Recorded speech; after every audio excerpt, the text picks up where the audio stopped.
पंछी डंगर रुड़ गए, खुरली किले छप्पर रुड़ गए, टूट गए कावां चिड़ियां दे घर, काली बेरी किक्कर रुड़ गए, पिंड दी वड्डी मस्जिद ढह गई, दरिया पारे मिंबर रुड़ गए, धी राणी दे विआह लई सांबे, बालन बक्से बिस्तर रुड़ गए, की दस्सां नुकसान दी कीमत, हीरियां वर्गे पुत्र रुड़ गए। जो इस पंजाबी दुखड़े में जो है वो बयान की गई है, हंगामी दौरे किए जा रहे हैं और सिर्फ डंग टपाव पॉलिसी है। आज तक पॉलिसी नहीं बनाई गई, क्योंकि मेरे सामने एक तस्वीर में जुल्फकार अली भुट्टो जायजा ले रहे हैं सैलाब की सूरत हाल का, तो अंदाजा लगा लें कि 70 की दिहाई से आज 2025 तक कोई इंतजाम जो है वो नहीं। नहरी निजाम वो है जो अंग्रेज देकर गया, उसके बाद पंजाब में कोई नहरी निजाम जो है वो हमने नहीं बनाया।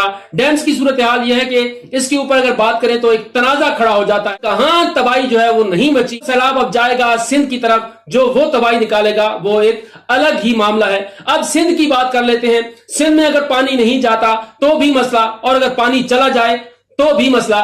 पानी नहीं जाता तो ये कहा जाता है डेल्टा को पानी फराहम नहीं किया जा रहा जो उसकी जरूरत है, लेकिन जब पानी चला जाता है तो वो भी वहां पर तबाही मचा देता है, क्योंकि वहां पर पानी खड़ा हो जाता है। बुनियादी वजह यह है कि बल सफाई नहीं होती, नहरों पर कब्जे हुए पर जो गरीब लोग हैं वो वहां पर सफर करते हैं, उसी तरह से जिस तरह से पंजाब में गरीब लोग सफर कर रहे हैं, जिस तरह से खैबर पख्तूनख्वा में तबाहियां मची में क्या हो रहा है। स्वां की जो आबी गुजरगाहें हैं उसको देख लें कि यहाँ पर वफाकी दारुल इस्लामाबाद रावलपिंडी में कहां पर हाउसिंग सोसाइटीज जो हैं वो बन रही हुआ, और कैसे तबाही जो है वो इस पानी ने मचाई है। हम पानी को ना जखीरा कर सकते हैं, ना अपने उसे इस्तेमाल में ला सकते हैं, लेकिन ये सैलाब आता है और हमें डुबो के